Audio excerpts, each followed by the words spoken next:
Oh, good morning, dear students. My name is Ferhan Mazher, and today is 12th of March 2021, and the day is Friday. Today, right now, I am working on the Physics 5054. It's O-level physics, and today, um, in this session, we are going to attempt October, November 2015. It's 21 paper. It's a theory paper. We call it the paper 2. We call that structured questions. And in this session, we will be only attempting the section B of this paper.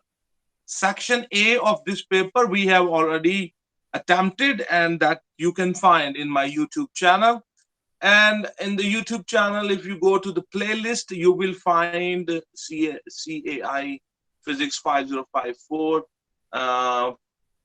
paper 1, paper 2, zone 1. There you can find the October, November 2015 paper, 2-1 paper, and its section A is done in that. So you can go there and you can find this. In this session, in this video, we are going to attempt its section B. And I was watching the comments of my students, and I have received the comments from someone in, I don't know in which country, and they have asked me again and again to do this paper. So today I'm going to attempt this paper, and we are going to do the section B of this paper. Okay, let's start. And here we have the section B. Winter 2015 2-1, Physics 5054. Section B. On your screen, the section B, question number 9. We are starting from question 9. Section B, question number 9.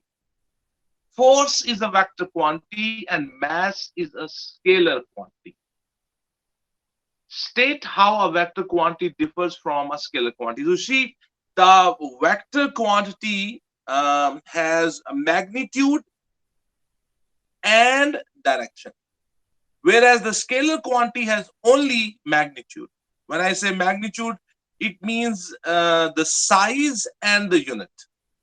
So both vector and the scalar, they both have magnitude, but vector, one thing which is in the vector, which is different from the scalar, is that the vector quantities also have direction. So on your answer sheet,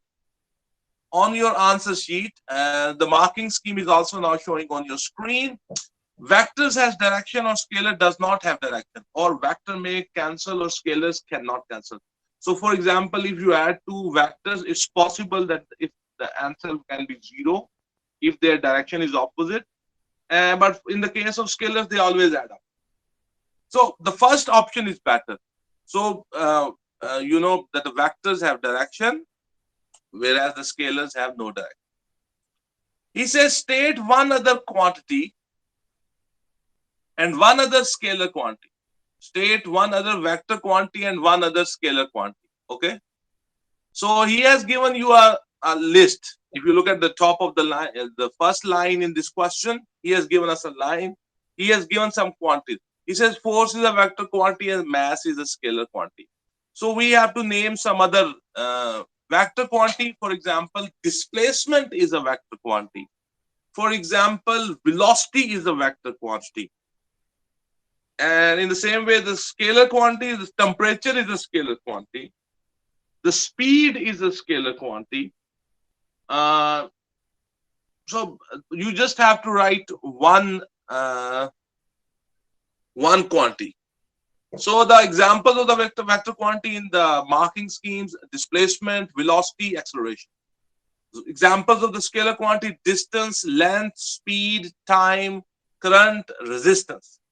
They don't have units. They are scalar quantity. Distance, length, speed, time, current. You only have to mention one quantity of each type there.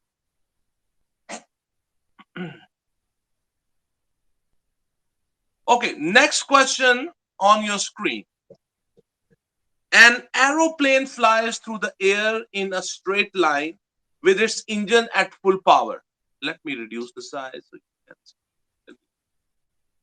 This is the whole question which is going. An aeroplane flies through the air in a straight line with its engines at full power. The weight of the aeroplane is 160 kilonewton. There is also a force of 320 kilonewton acting upward on the aeroplane at 30 degrees to the horizontal. In the space below, use a graphical method to determine the size and direction of the resultant of these two forces. Use a scale of 1 centimeter equals to 40 kilonewton. You see, in this question, there are two forces given. One is the weight of the aeroplane, which is acting downward. So it's vertically downward. And it is 160 kilonewton. The weight is 160 kilonewton. It's acting downward.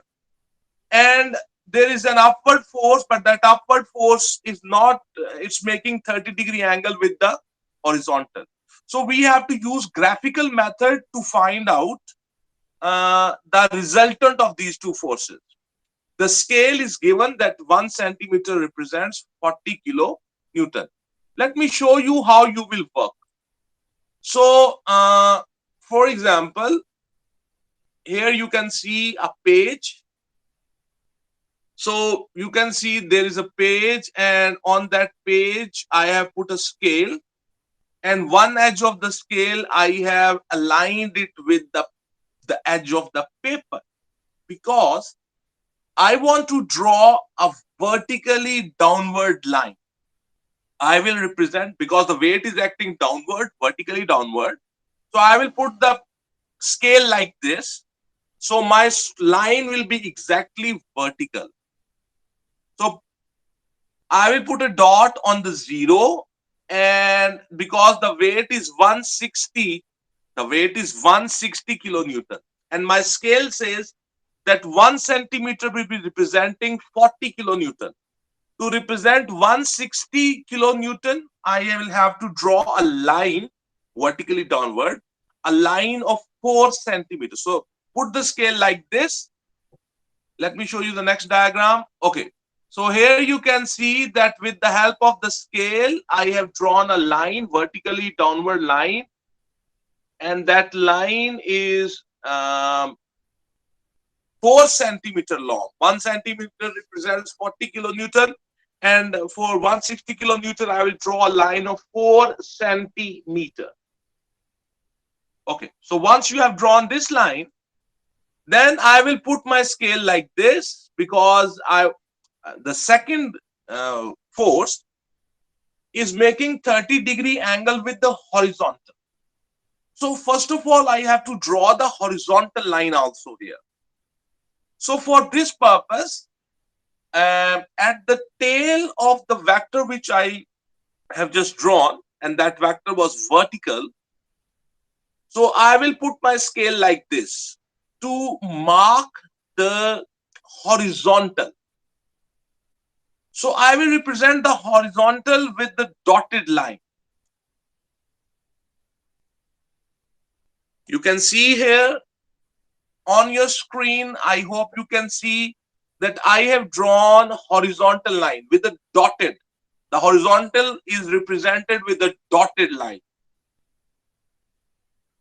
Then I will take a protector, and I will put the crosshair of the protector at the tail of my first vector, and the 0 of the protector I have aligned on the horizontal. And from here, because the second vector which I want to draw, it makes 30-degree angle with the horizontal. So from here, I will start counting 10, 20, 30. So with the help of the pen, I will mark here a dot on the paper. Once you have marked the dot, and you can see here, once you have marked the dot, you can see, then I will join this point with the help of the scale with this dot. And this line was supposed to be, that force was 320 kilonewton. The force was 320 kilonewton, So according to my scale, 1 centimeter represents 40 kilonewton. So 320 kilonewton, sorry, will be represented with 8 centimeter. 320 divided by 40. So it will give you 8 centimeter. So I will have to draw here a line of 8 centimeters. So put a dot here, or you can draw a line with the help of the pencil on the paper. Then you can see this. This is what you will get.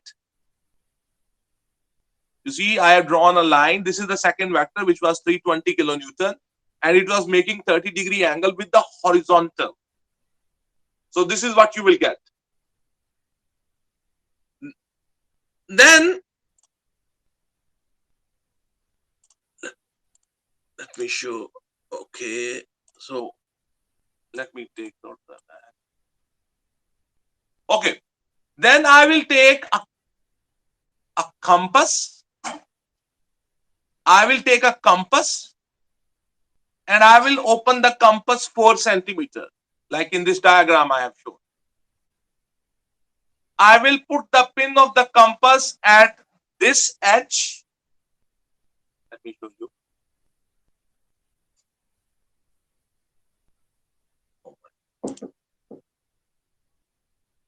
Okay, this is the next diagram. I have opened the compass 4 centimeter and I will put the pin of the compass at this edge and I will draw this arc. Okay. The compass, how much the compass I've opened equals to this, because I'm going to use the parallelogram law. So whatever is the length of this side, the same length will be here. So I have opened the compass 4 centimeter and I have put the pin of the compass here. Technically, you say I have taken this point as the center and I have marked this arc. You can see this arc. I hope you can see. Then I will open the compass 8 centimeter like this. I will open the compass 8 centimeter. And this side should be 8 centimeter long. So I will put the pin here. Let me show you that.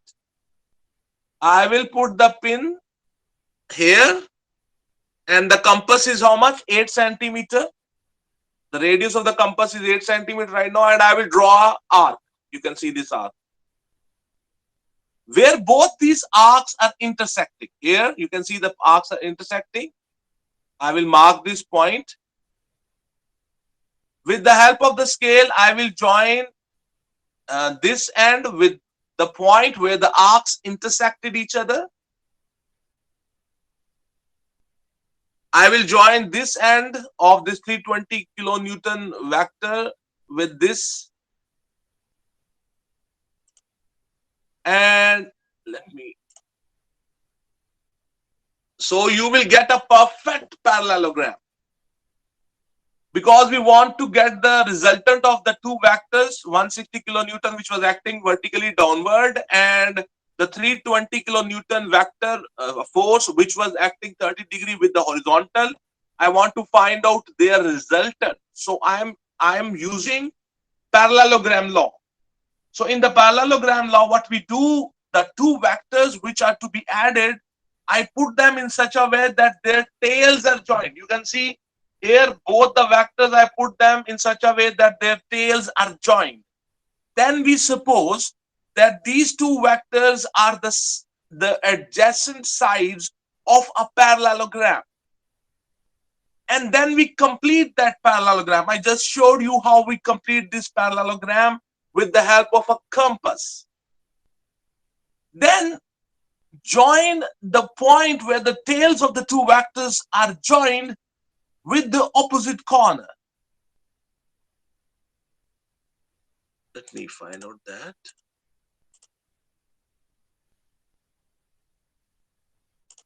Let me take out that diagram.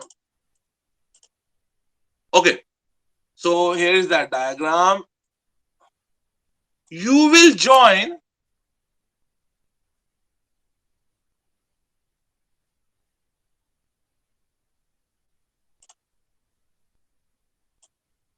here. You can see I have joined the point where the two vectors to be added, their tails were joined.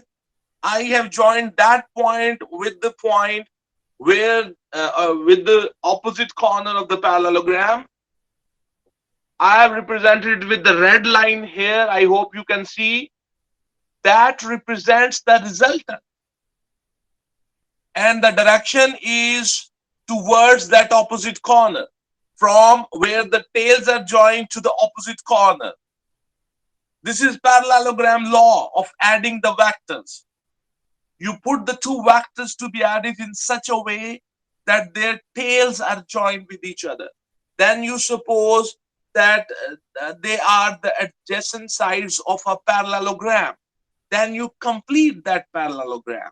Once you have completed the parallelogram, then you join the point where these tails are joined with the opposite corner of the parallelogram, and that line gives you the resultant. I have shown it with a red line there. So this is representing the resultant. So with the help of the scale, I can, you see, put a scale there.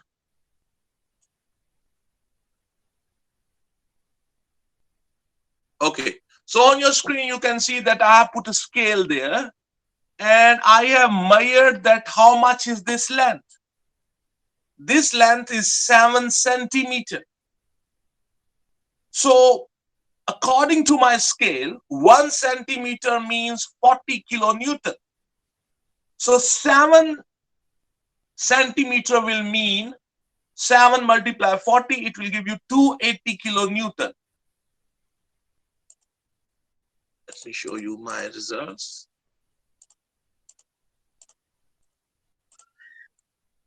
Oh, where's that? I have taken that diagram.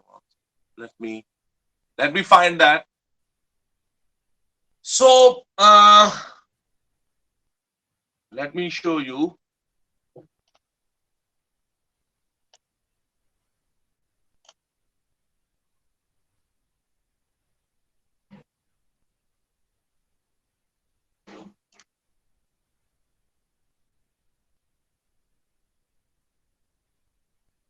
I think I have not shared it. Okay.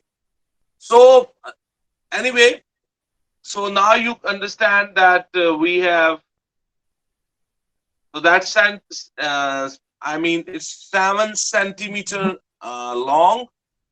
So let me show you the marking scheme. The marking scheme says that the resultant will be from 270 to 285 kilonewton. So our answer is 280 kilonewton, and that's the resultant. Another thing which they have asked you is the direction of the resultant force. If you look at this diagram, let me show you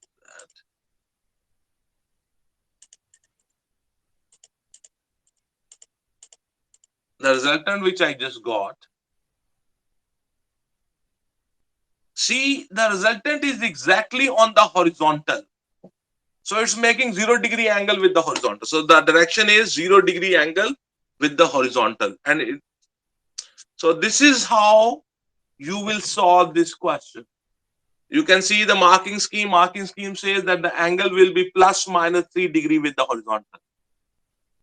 It can be either plus 3 or minus 3 or between. So we are saying that our resultant is making 0 degrees with the horizontal. So I hope you have understood this question. This was a 4-mark question, you see. A very important question.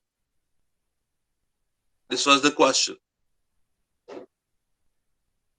If you draw it actually, then you will understand it. Okay, next question. An aeroplane is traveling in a straight line at a constant height. The aeroplane accelerates. State the energy change that is taking place as the aeroplane accelerates. An aeroplane is traveling in a straight line at a constant height. You see, underline this word, constant height. So it means that its height is not changing. Okay, neither it's going upward or neither it's going downward. The aeroplane accelerates. Also underline this word, accelerates, because the aeroplane is accelerating. You see, so it means that the aeroplane speed is increasing. So in the aeroplane, he says, state the energy change that is taking place as the aeroplane accelerates. So the aeroplane is not gaining height or neither it's losing height. So there is no change in the gravitational potential energy. The basic energy which the aeroplane have, it has fuel in it. And that fuel is burning and that fuel is providing the energy. So the fuel has chemical potential energy. So in the aeroplane, the initial energy is chemical potential energy, which is in its fuel. Now, you see what happens, that that fuel is burnt, and then the energy is given to the engines, and the engines are running, and the aeroplane is accelerating. So it's gaining kinetic energy.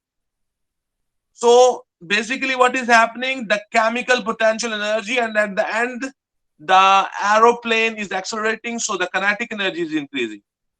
So the aeroplane and the chemical potential energy is basically converting into the kinetic energy. So, but when the aeroplane travels, the aeroplane also experience air resistance.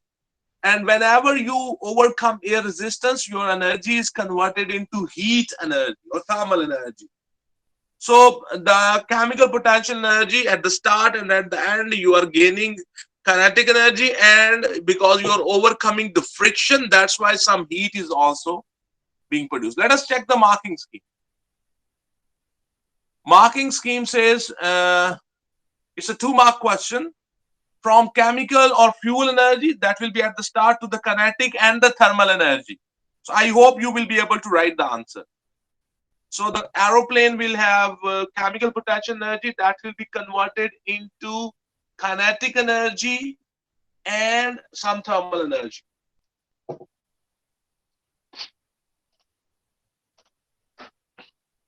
It's a 2-mark question.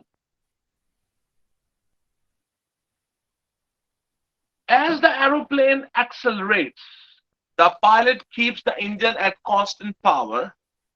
The aeroplane eventually reaches a constant speed. Explain why the aeroplane stops accelerating and reaches a constant speed. You see, underline some important words.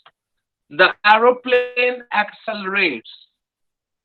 Pilot keeps the engine at constant power. The aeroplane eventually reaches a constant speed. Eventually, it will reach a constant speed. Explain why the aeroplane stops accelerating and reaches a constant speed. Okay. So now you see he has kept the power of the engine at a constant, and the aeroplane is basically accelerating. As the aeroplane will accelerate, the speed of the aeroplane will be gradually increasing. The aeroplane is moving and it experiences air resistance, drag of the air, the friction of the air. The drag of the air or air resistance, that depends upon the velocity or the speed. If you move slowly at lower speed, the air resistance comparatively will be less. But gradually, when your speed increases, the air resistance acting on the aeroplane will also increase. So you see, because the aeroplane is accelerating, it means it is gaining speed. It means the air resistance which is acting against the motion, that will also be increasing with the increase in the speed. So, but you are keeping the power of the engines constant. So what will happen? Eventually, the aeroplane will be accelerating, speed increasing, air resistance gradually increasing. At some point, what will happen? the air resistance, which is opposing the motion of the aeroplane, the air resistance, which will be a force, it will become equals to the forward power of the engine. The force which is provided by the engines, which is in the forward direction, the air resistance will become, because that force which the engines are providing in the forward direction, in the direction of the motion, that is constant, but the air resistance has gradually increased. And eventually what will happen, the air resistance, which is opposing force, which is a resistive force, that will become equals to the forward force. So when the forward force and the air resistance, they will become equal to each other, the resultant force will become zero. If the resultant force will become zero, the body will move, or the aeroplane will move with constant speed or constant velocity.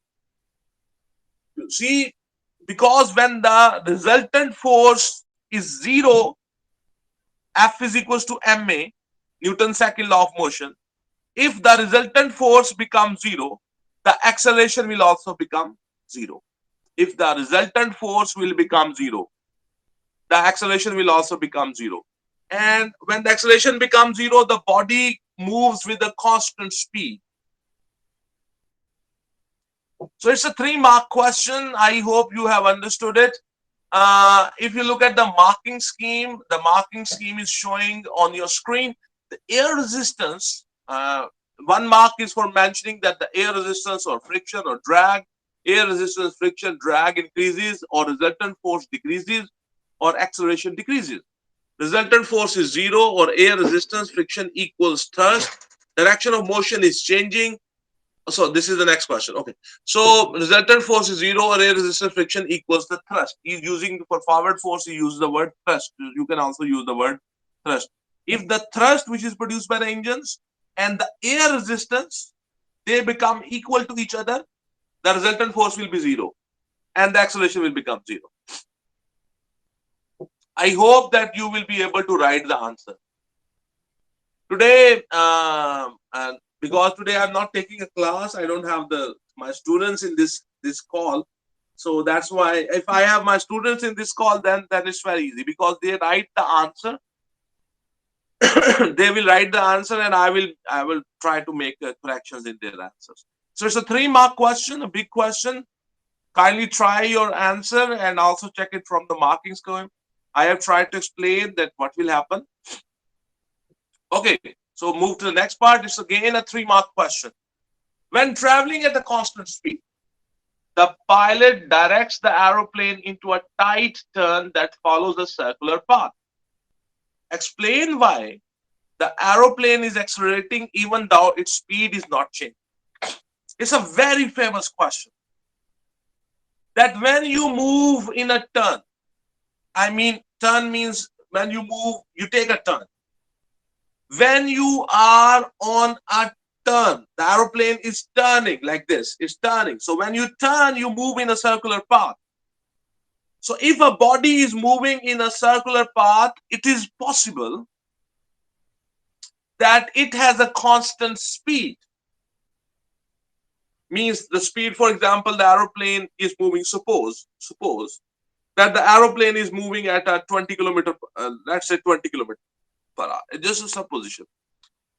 If the aeroplane is moving at a 20 kilometer per hour and the aeroplane speed is not changing, the magnitude of the velocity is not changing. It is given in the data. But because it's moving in a circular path, whenever you move in a circular path, have to change your direction. On every instant in a circular motion, the direction of the motion is changed. And you know, the velocity basically is of two things, made of two things, magnitude and direction. Although he said that the magnitude is not changing, the speed is constant, the magnitude of the velocity is not changing, but the direction of the motion is changing. It means the direction of the velocity is changing. So when the aeroplane will move in a circular path, it will take a turn, it will move in a circular path, although its speed is not changing, its speed is constant, but the direction of its velocity is changing. The direction of its motion is changing. When there is a change in the direction, we will say the velocity is changing. Although its magnitude is not changing, its direction is changing. And due to that change in the direction, we will say that the aeroplane is accelerating because there is a change in velocity. And whenever there is a change in velocity, we will say the aeroplane is accelerating, although the speed is constant. There is change in velocity, there is acceleration only because there is a change in the direction of the velocity. And for this purpose, we should always, whenever the velocity changes, this is due to a resultant force. Because there is a change in direction of the velocity, there is a change in the velocity, there is acceleration. So there is supposed to be resultant force. And that resultant force, we call it centripetal force, and that is always directed toward the center of that circle. So aeroplane is taking a turn, it's moving in a circular path, its direction of motion is changing continuously, because when you move in a circle, you have to change your direction. So there is a change in the velocity due to change in the direction of the velocity. So that's why we say that the aeroplane is accelerating. And when the aeroplane is accelerating, when a body is moving in a circular path, there is always a resultant force which is directed toward the center of that circle. And we call that force centripetal force. So if you look at the marking scheme, it's a 3-mark question. So in the marking scheme, the first point, he says direction of motion is changing. Velocity is a vector or has a direction. 1 mark for this. So acceleration depends on changing velocity. And the last number, the third number, is for resultant force toward the center or centripetal force. So these are the points which you have to mention in your answer. It's a 3-mark question because the aeroplane is moving in a circle. And when a body moves in a circular path, its direction continuously changes. So the direction of velocity is changing. That's why we are saying that there is a change in the velocity, although the magnitude of the velocity is not changing. That's why we can say that there is acceleration in the aeroplane. Plus, the acceleration can be only possible if there is a resultant force. And we know that whenever a body moves in a circular path, it is acted by a resultant force which is directed towards the center of the circle. So it's a 3-mark question. I hope that you will be able to write this answer. It's a 3-mark question. Very important and very tricky questions. Okay. So we move to the next question. This is question number 10 on your screen. Figure 10.1 shows a solenoid, a long coil, X connected in series with a battery, a switch S, and a variable resistor, which we call the rheostat. And kindly remember this symbol. Let me show you. This is the symbol of the variable resistor, or we call it the rheostat. Variable resistor is a resistor whose resistance we can change. So its resistance can be changed. We can change its resistance.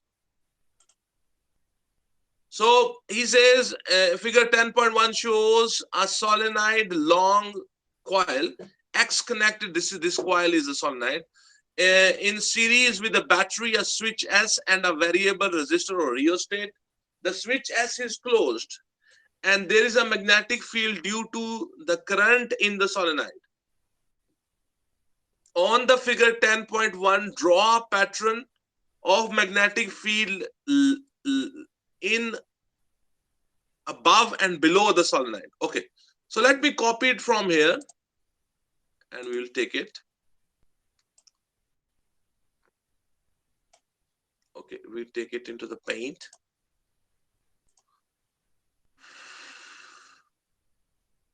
Let me take out the paint. So with the help of the paint, I will be able to draw those magnetic lines. Let's paste it here. So let us take a pencil, draw it with a. So because the current is coming from here, so from the front side, the current will be going down. So if I use the right hand rule for the solenoid, so I will hold the solenoid in my right hand in such a way that the curves of the right hand, the curves of these fingers, they are along the direction of the current, conventional current. So wherever my thumb will point, that will be the direction. That will be the north. So here I will have the north. And here I will have the south. Current is coming from here, the conventional current. And from front side, it will go down. From the back side, it will go up. From the front side, it will go down. So I use the right hand rule. The curves of these fingers are along the direction of the current. So wherever the thumb of the right hand will point, that side will be the north. So from here, the magnetic lines will go out. And from here, the south end, they will come back. Okay. So from here, I will draw the arrows. They're going out. They will go like this. And from here, they will come back. Oh, sorry. Because I am using a mouse. Okay, so it's kind of difficult. Okay. So one I can draw here. Okay. So here I will draw an arrow.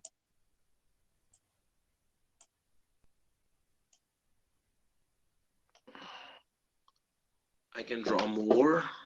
I can draw more. Like this. Okay. One more. Let's try one more. Like this, you can draw, huh?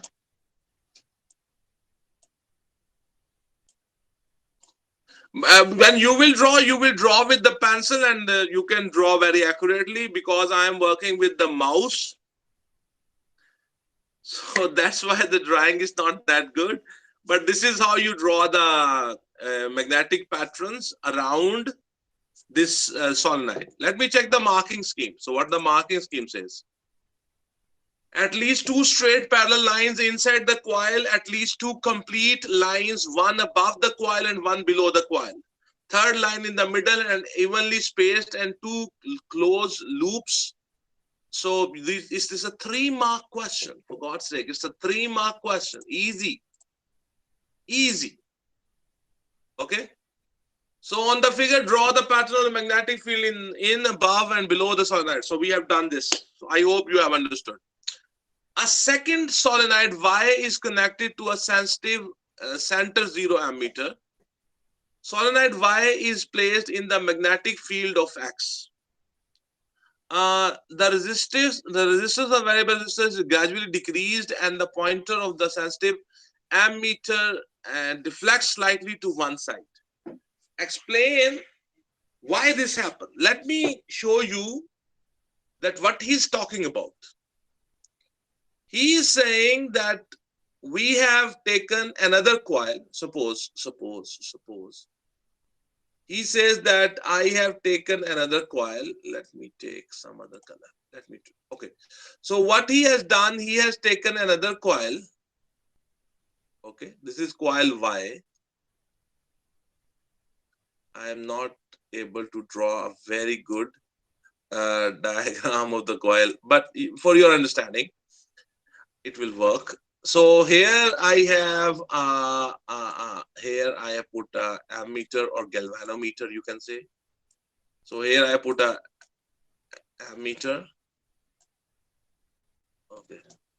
So this is coil Y.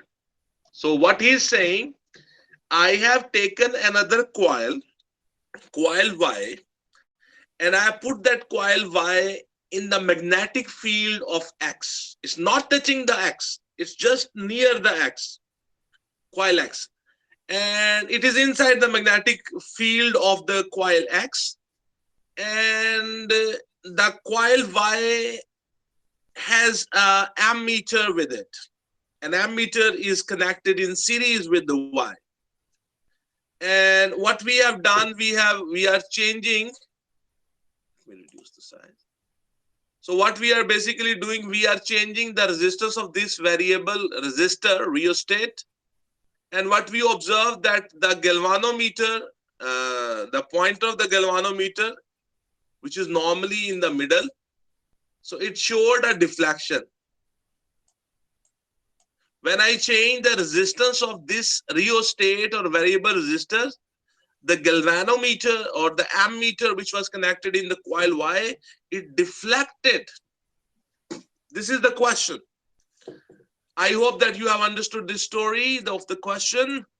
Let me go back to the question. He says, a second solenoid Y is connected to a sensitive center 0 ammeter.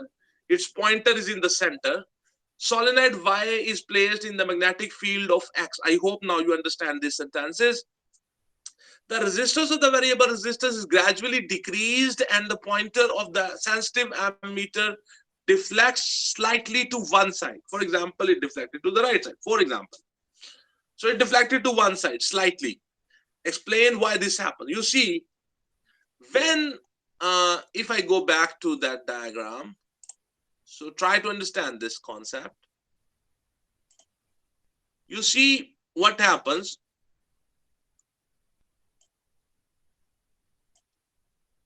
When you change the resistance of this variable resistor, due to the change in the resistance, the current coming from the battery will change.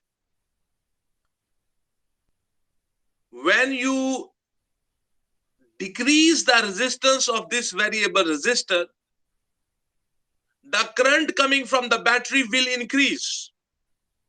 So when the current will change, the magnetic field around this coil X, that will change. If the amount of current flowing through the coil X will increase, the magnetic field will become stronger. Because you have put the Y coil in the magnetic field of the X. So when the magnetic field will change, when the magnetic field passing through the coil Y, it will become stronger.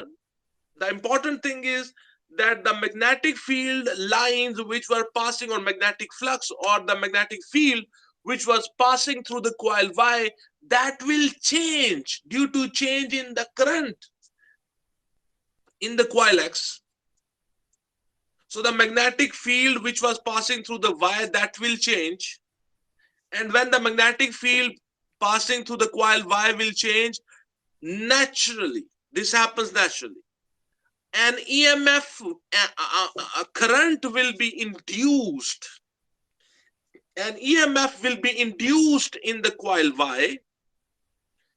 And that's why the ammeter in the coil Y will show deflection. So try to understand again. You decreased the resistance of the rheostat. Due to this, the current flowing in the coil X increased.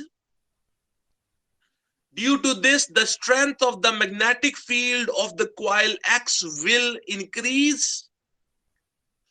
So the magnetic lines, magnetic flux passing through the coil Y will change. Due to this changing magnetic flux, EMF will be induced in the coil Y. And due to that induced EMF, galvanometer in the coil, in the circuit of the coil Y will show a deflection. This process is called electromagnetic induction. Due to electromagnetic induction, the EMF is induced in the coil Y. I hope that you have understood. Let me take out the marking scheme. You see the current in the coil X increases. One mark is for saying this. Magnetic field becomes stronger or magnetic field changes. Current or EMF or voltage is induced in the coil Y, electromagnetic induction. We call this process electromagnetic induction. So this was 3-mark answer. I hope that you will be able to write this answer. The marking scheme is showing, and also I've tried to explain the whole concept.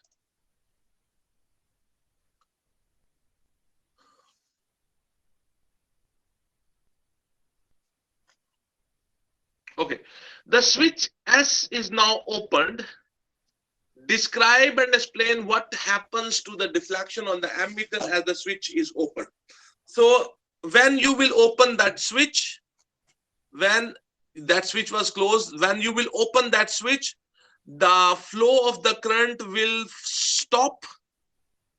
So this X will lose its magnetism. So the coil Y, which was here, the magnetic lines which were passing through Y also, they were magnetic lines, strong magnetic field there, and then because the current has stopped flowing in the X, it will lose its magnetism. So now there will be no magnetic lines. So you see the magnetic lines passing through the coil Y, they have changed. There was strong magnetic lines passing through the coil Y, and now there are no magnetic lines passing through the coil Y. So the magnetic lines passing through the coil Y, that has changed. The important thing is the magnetic flux which was passing through the Y, that has changed. And whenever there is a change in the magnetic flux, the current will be induced in the coil Y, but this time the current induced or the EMF induced will have the different direction which it has previously. So the galvanometer now will show a deflection, but in the opposite direction. Let me take out the marking scheme. He says the galvanometer will show opposite deflection, and because you have done it quickly, so there will be a large deflection and magnetic field decreasing or quicker rate of change. Let me go back to the, I hope you can see this.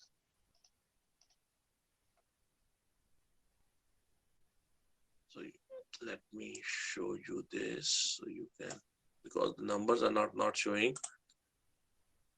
So hopefully this is the answer on your screen. Let me try to explain you again. Describe and explain what happens to the deflection on the ammeter as the switch is open. So when you will open the switch, so see what will happen. The current will stop flowing through the coil X. So the coil X will lose its magnetism. So the magnetic flux which was flowing through the Y, that will change. And due to that change in the magnetic flux, you see there will be EMF induced in the coil Y, but this time the EMF induced will be in the opposite directions. That's why the deflection will be in the opposite direction. So because you have just switched off the current, that's why the current will stop very quickly, and very quickly the X will lose its magnetism. So the change in the magnetic flux through the Y will be very quickly. That's why the deflection will be larger. When he increased the amount of current by decreasing the resistance of the variable resistor, he did it gradually. Gradually means slowly. So at the first portion, the deflection was less because you did it very slowly. But when you switch off something, the current stops immediately. So there will be a larger deflection, but in the opposite direction to that which was in the first part. So it's a kind of tricky question to write the answer, but I hope if you are following my description, you will be able to write this answer. Okay, let's go to the next question. Figure 10.2 shows a transformer that consists of two coils wound on an iron core. The transformer is connected to an electricity transmission cable. Explain the purpose of the iron core in the transformer. You see, we have this primary coil here. Here we have this secondary coil, and they both are wound on a frame. And that frame is made of soft iron. This core is made of soft iron. So what is the purpose of this curve? Explain the purpose of the iron core, okay, in the transformer. It's a 2-mark question. We have to explain why we use this iron core. You see, in this primary coil, follow my wording. You see, in the primary coil, we provide the alternating current. So in this primary coil, we provide the alternating current, AC current, and due to this coil becomes electromagnet, and its magnetic flux, its magnetic lines from one of the ends, either from the top or from the bottom, they come out. So what that iron core do, it concentrate all the magnetic lines in itself.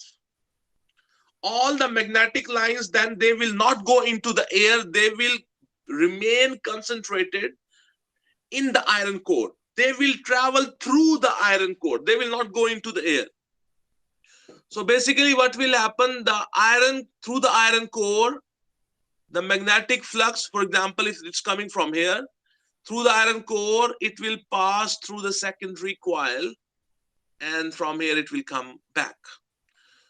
Or if the upper portion is the north, so from here the magnetic lines will come out through the iron core, will concentrate them in the iron core, and they will pass through the secondary coil with the help of the iron core, and they will come back. So the iron core is basically concentrating all the magnetic lines in it, and it's providing a path for the magnetic lines from the primary, and then they will pass through the secondary coil, and then they will come back. So that is the purpose of the basic purpose of the iron core. It's a 2-mark question. Let me check the marking scheme. What the marking scheme says.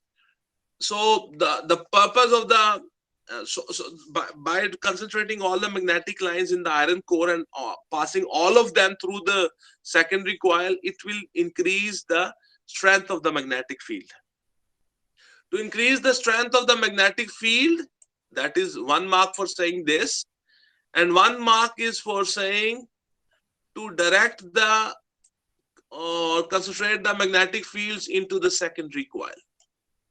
So it provides a path for the magnetic lines to come out of the primary coil, and through the iron core they travel, and then they pass through the secondary coil, and then they come back to the primary coil.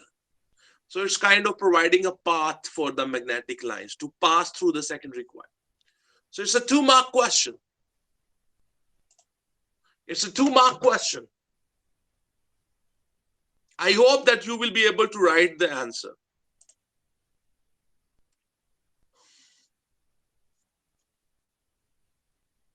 Okay, next question. He says the transformer supplies electric power of a factory at 33,000 volt. The current supplied is 85 ampere. Calculate the electric power by the factories that the factory is receiving. You see, let me make here. You know the power, the formula for the power is very easy. Let me take out my keyboard. Let's move it a little backward. Okay, now you see the formula for the power is equals to IV. So I means the amount of current, that is 85 amp ampere, and I will multiply it with the voltage. The voltage is 33,000. So just multiply them, and let me take out the calculator. Here we go, calculator. So I will multiply 85 with the 33,000. So my answer is 28. What was the answer? 2805000. 2805000 watt.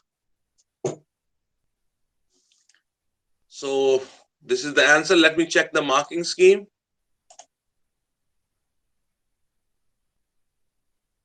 So this is the answer, or you can say kilowatts, or you can say megawatts also.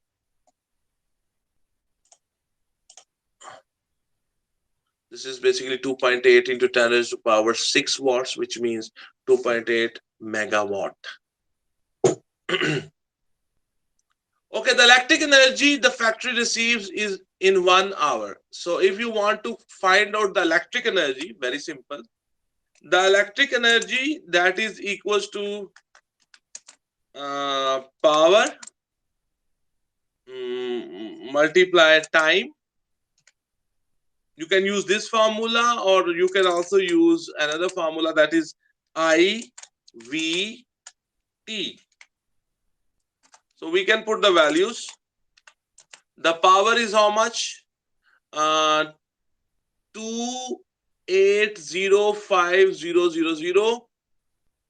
If you want the answer of the energy to be in joules, then just take the power in watts and multiply it with the time, but the time should be in seconds. For example, if I take the power in watts, that is the power, then I will multiply it with the time, but the time must be in seconds. So in 1 hour, how many seconds? 3600 seconds. Then the answer will be in joules. So let me take out the calculator, and I will multiply this number with the 3600. 3600 seconds. In 1 hour, we have 3600. So it is 1009812. So basically, it will be 1, 2, 3, 4, 5, 6. So 10098 and 6 zeros. So 10098. This much joules. Okay, let me check again if our answer is right. 4, 5, 6. Okay, this much joule energy is produced. This is if you want the answer of the energy in joules, then take the power in watts and the time in seconds. Another, you can use, and let me check the marking scheme. You see, they have given the answer in joules. That is good. But if you want the answer in the kilowatt hour, the formula is same, but the power should be in the kilowatts and the time must be taken in hours. But here the joules is good.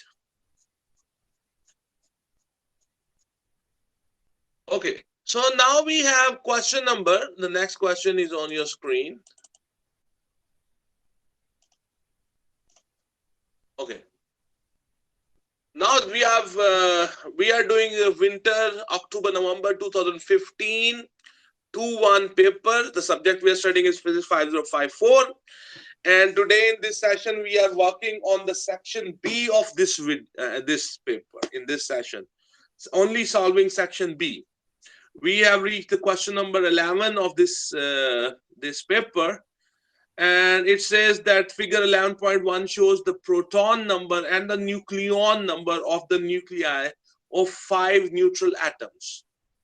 So neutral atom number 1, neutral atom number 2, neutral atom number 3, neutral atom number 4, and neutral atom number 5. So basically there are 5 atoms shown here. So this one, it has 16 protons and the nucleon number is 35. It's a neutral atom number 2, and 17 and 35.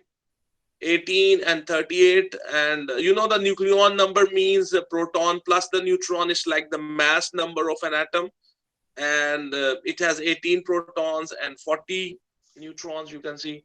nucleon number is 40, and this atom has 19 proton number and its nucleon number or mass number is 39. State the two atoms that are different isotopes of the same element.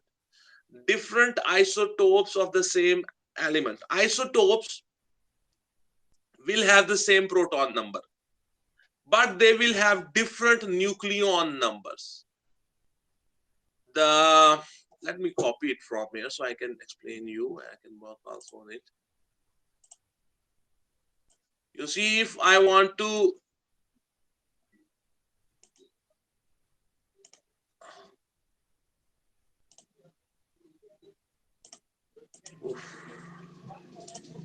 let me copy that diagram here so we can work on it. So if you want to find out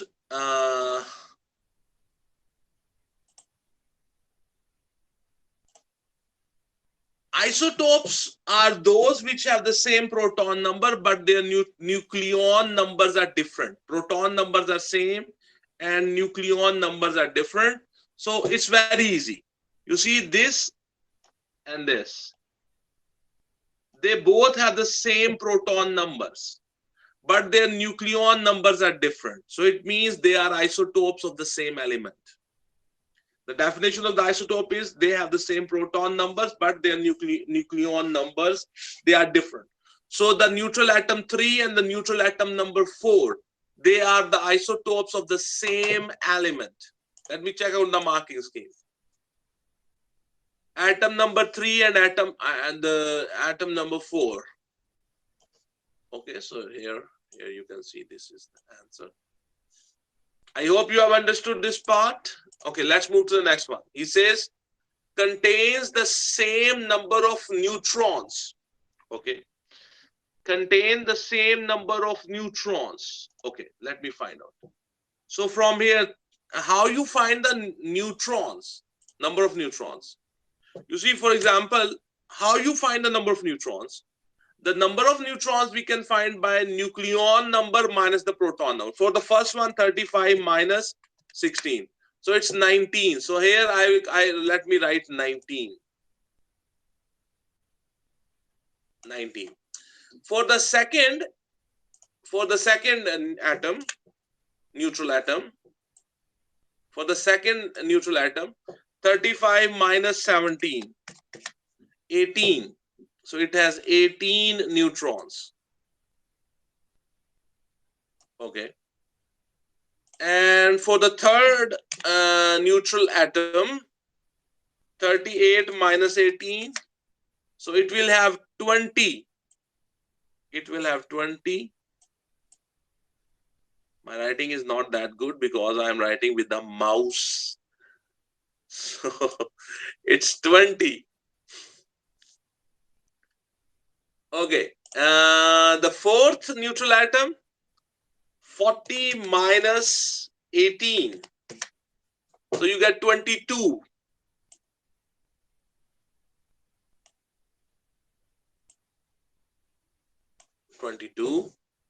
And the last one is 39 minus 19. 20. Okay. Which is very difficult to write. Okay. So their question was, state the two atoms in the figure 11.1 that contain the same number of neutrons. So which two figures have the same number of neutrons? This is neutral atom number 3 and the neutral atom number 5. Let me check the marking scheme. We said 3 and 5. Yes, the marking scheme says 3 and 5. So I hope you have understood that how we have calculated the number of neutrons in a neutral atom. It's nucleon number minus the proton number. We noted all the number of neutrons in each neutral atom. And then easily we can decide that which two atoms have the same number of neutrons. The third part is contain the same number of electrons in a neutral atom. He said these are neutral atoms. He said if they are the nuclear, they are neutral atoms. So in the neutral atom, you know, the number of electrons are equals to the number of electrons are equal to the number of protons. So which two figures will have the same number of electrons? That is clearly and easily you can decide. Neutral atom number 3 and neutral atom number 4. The reason, they both have the same proton number. And if the atoms are neutral, the number of electrons are equal to the number of protons. So the whichever two atoms have the same proton number, they will have the same number of electrons in them. So figure number 3 and 4. So if you look at the marking scheme, the figure number 3 and 4. So my dear students, I hope that you have understood. It was not a very difficult question, but the outlook of this question looks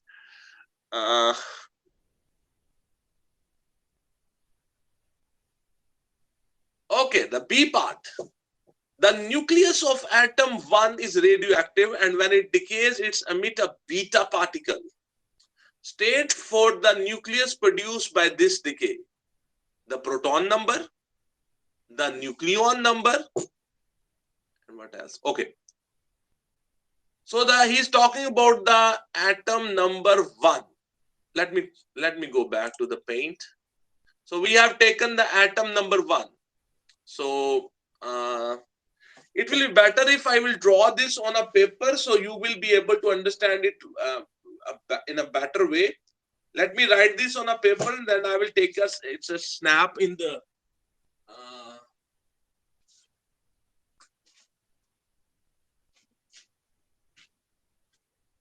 so I will do it on a paper, and then I will take its photo, and I will show this. So here I have. It will be much easier for you if I take a photo. I will. So he's talking about the neutral atom number 1. The neutral atom number 1. Let me represent it with the A. Let me call it atom A. And its proton number is 16 and its nucleon number is 35. And it went under a decay process, and it gave out a beta particle. So let me say that whatever will be the daughter nucleus, let me call it X. When the beta particle is given out, you know, the beta particle, its charge number is -1 and mass number is 0. Whenever a beta particle is given out, the proton number of the daughter nucleus increases by 1 as compared to the parent nucleus, and the mass number remain constant. If you see the proton number of the X, that will become 17, and the nucleon number of the daughter nucleus, which I have called X, that will be 35. So let me take the snapshot of this, and I will show you how this is done. I will take a snapshot of this, and I will share with you.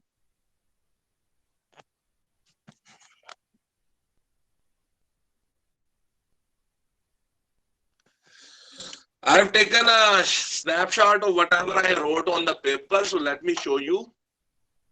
It will take just a minute, okay? And it will be much easier for you to understand. Okay, so let us download this. Okay, let's rotate it. Okay, so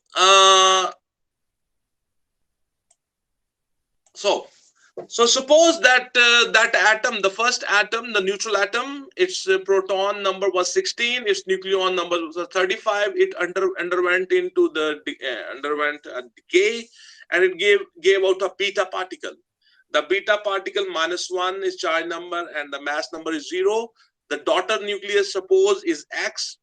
And whenever a beta decay happens, the daughter nucleus proton number increases by 1 as compared to the parent nucleus.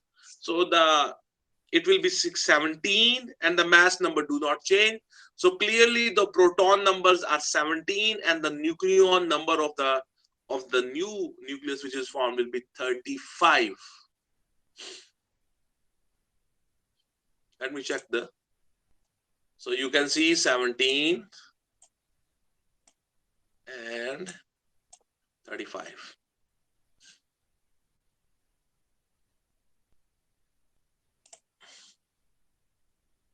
So, my dear students, I hope that you have understood that how we have solved this question.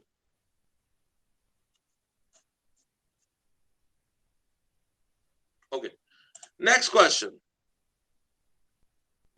A sample contains a large number of radioactive nuclei that emit beta particles. The sample is placed near to a radiation detector in a laboratory, and the count rate is recorded over a long period of time. The figure 11.2 shows the count rate recorded by the detector during this period. So here we have the time is represented, the time is in days, 0 days, 100 days, 200 days, 300 days, 400. And here the count rate or whatever the detector was telling you that how much is the activity that is shown. Okay, so what are their questions? Suggest two major sources of the background radiation. The background radiation is basically that radiation which is all the time present around us. And the source of the background radiation can be many. For example, the soil which is under your feet, that soil have minerals which are radioactive. There might be, and they are giving out radiations. Due to that you will have radiation around you. We call that background radiation. There might be rocks underlying the soil, and those rocks might be radioactive and they are giving out radiation. And another reason can be the cosmic rays, the rays which are coming from the outer space. They also have radiation in them. That also makes the background radiation, the radiation which is all the time present around us. And another way can be that then the man-made, there are some reasons, man-made reasons. For example, it might be thousands of kilometers away somewhere they have done the nuclear bomb testing, and from there the radiation is coming. There might be the waste of the reactor, the nuclear reactor, the waste of the nuclear reactor that might be dumped somewhere near your area, and from there the radiation might be coming. And you know that the granite, the rock granite, that also gives out radiation. And sometimes there are some foods which also give out radiation. So all these factors, they make the background radiation. Background radiation is basically that radiation which is all the time present around us. Okay, so he says that here you have to just name two sources, two separate sources. For example, rocks, for example, radon, rocks, for example, radon, outer space, for example, cosmic rays, man-made sources, for example, nuclear waste or fallout. So these are the two. This you have to mention two names. Okay, the next question. He says determine a value for the background count rate in the laboratory. Background count is equals to. Okay, you see, if you look at this diagram,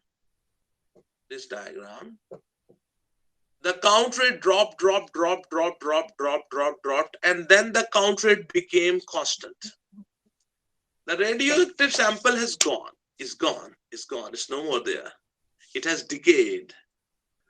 But the count rate has become constant on a certain level. If you look at what is this value, let me increase the size further so you can see it more clearly. So check how much is this value. This is 2 points above the 20. So that's 22. So when the count rate became constant, it became flat, it became constant at 22. It's not further dropping from 22. It means that 22 is the background radiation, the least reading. So you can see that 22 is the answer. From the marking scheme, 22 is the answer. The next question is the second part. Determine the count rate at the time 0 due to the sample on its own. Okay. If you go to the diagram, when the time is 0, let me show you. When the time is 0, what is the count rate coming on the detector? It's 48. The detector is telling you that the rate is 48. But this count rate is basically the count rate of the sample plus the background. So if you want to find out the count rate of the sample only, you have to subtract the background radiation from this. So if it's 48, 48 minus 22, 48 minus 22, let me do the calculation. The count rate is coming out to be 48 when the time is 0. So from 48 minus 22, you get the answer 26. Okay. He says 27. So it's all right. Our answer is right. Okay. The third part, he says, estimate the half-life of the radioactive atom in the sample. This is a little tricky question. You see, if I go back, let me check very carefully. The reading 1, 2, 3, 4, 5, 6, 7, 8, 9. So basically it's 49. Okay. Let me do this calculation so you can understand this. This is how I will do. So the reading basically, first I said 48, but when I counted carefully, it's so the reading of the sample when the time is 0, is reading, the pure sample reading will be 49 minus 22, the background, and which means I think 27. Okay. When one half-life will pass, after one half-life, the reading of the sample will become half, not the background. You see, when one half-life will pass, whatever was the count rate of the sample, that will become half. So the reading of the sample was 27, so it will become half. So if I divide 27, it will become 13.5. 27 will become half. Okay, but and now add background in it, that's 22. So the detector should be telling you how much. It should be telling you 13.5 plus 22. So it will be something like 35.5. Yeah, 35.5. Okay. You see what happens. The background remains constant. That's 22 at that particular place. The reading of the pure sample is 27. So when one half-life has passed, the reading of the sample will become half. So it will become 13.5. So how much the reading at that point your detector will be telling you? It will be the reading of the sample plus the background. So 13.5 plus 22, that will give 35.5. So go back to the graph. We'll go back to the graph and check. We will go back to the graph and we will check. Oh God, what happened? We will go back to the graph and we will check where is the reading 35.5 or 36. Okay. I'm trying to go back something. Okay, let me check. Where is the reading 35.5 basically. So 1, 31, 32, 33, 34, 35. So, and this is 36. So here, see here. At this point, the reading has dropped from 50 to 35.5. Actually, the background has not halved. Only the reading of the sample has halved. So we know that now the reading should be 35.5. Check what is the value of the time and below the 35.5. It's here. So how much is this reading? So every small square on the x-axis, that is representing 10.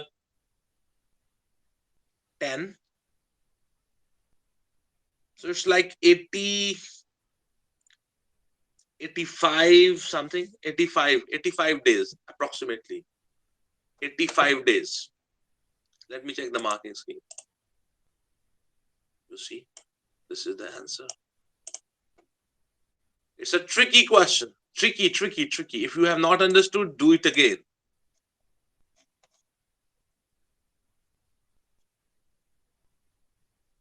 Okay. So the next question. A student suggests a change to the experiment in the C part. He suggests completely encasing the radiation detector in lead before the sample that emits beta particle is placed near it. The effect on the count rate of the background radiation may then be ignored. The effect on the count rate of background radiation may then be ignored. Describe and explain the effect on the background count rate recorded by the detector of completely encasing the radiation detector in the lead. If you put the detector in a lead box and you totally cover the detector in the lead box, the radiation will not be able to reach inside. If the background radiation will not be able to reach the detector, then it will tell you that there is no background radiation, because the background radiation will not be able to reach the detector. So it's a 2-mark question. Let me check the answer. This is the answer which I think. Background count rate is reduced. He says not to 0 or not stop, or some gamma rays in the background count. Oh yes, one thing. If you put it in a lead box, the most of the background radiation will be stored, but if there is gamma radiation in the background, that will penetrate that lead box even. So the background count which the detector will be detecting will not become 0. It will drastically drop, but it will not become 0, because if there are some gamma rays in the background radiation, they will be able to pass through the lead box.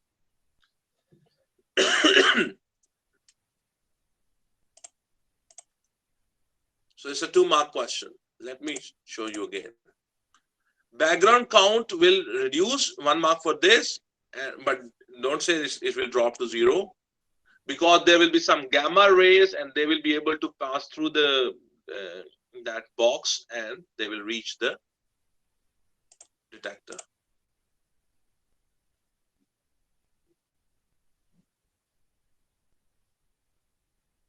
Okay.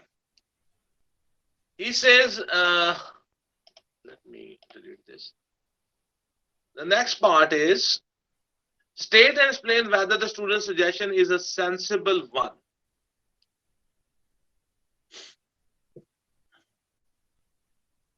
What was his suggestion? A student suggests a change to the experiment in the C part. He suggests completely encasing the radiation detector in lead before the sample that emits beta particle is placed near to it. The effect on the count rate of background radiation may then be ignored. Describe and explain the effect on the background radiation. Oh, this is done. State and explain whether the student's suggestion is a sensible one.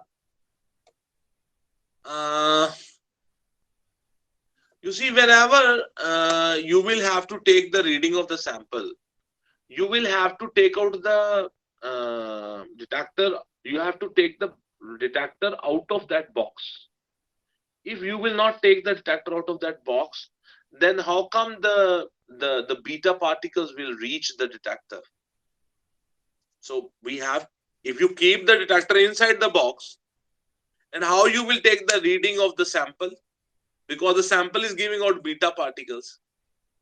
So I know, means it's not a good idea to put the box in the detector in a box, because if you want to take the reading of a sample, then you have to take it out of the box. If you keep this inside the box, how the beta particles will reach the detector?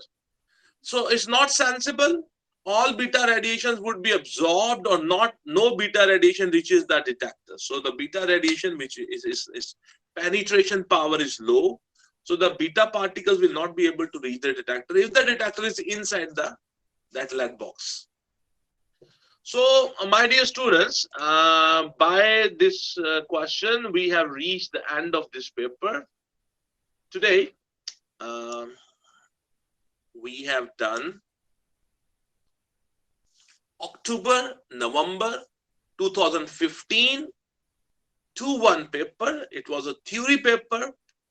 And in this session, in this video, we have done section B of this paper. And section A of this paper I have done in another session, I have done in another video, and I have already uploaded in my YouTube channel. You can watch that. And this is a theory paper. The subject we were studying was Physics 5054. My name is Ferhan Mazher. So thank you very much, everybody. I hope that this video will be helpful to you, and this will help you to improve your concepts, and this will help you to improve the quality of your answers. And I hope that if you have a YouTube at your home, you have internet at your home, you don't need to go anywhere. By just watching these videos, you will get A-class help, which you normally get from a tuition. So I hope that this will be helpful to you, to your parents, and you will improve. So I have done my best to explain the concepts, but I hope that it will be helpful to you. So thank you very much, everybody, and have a good day, and God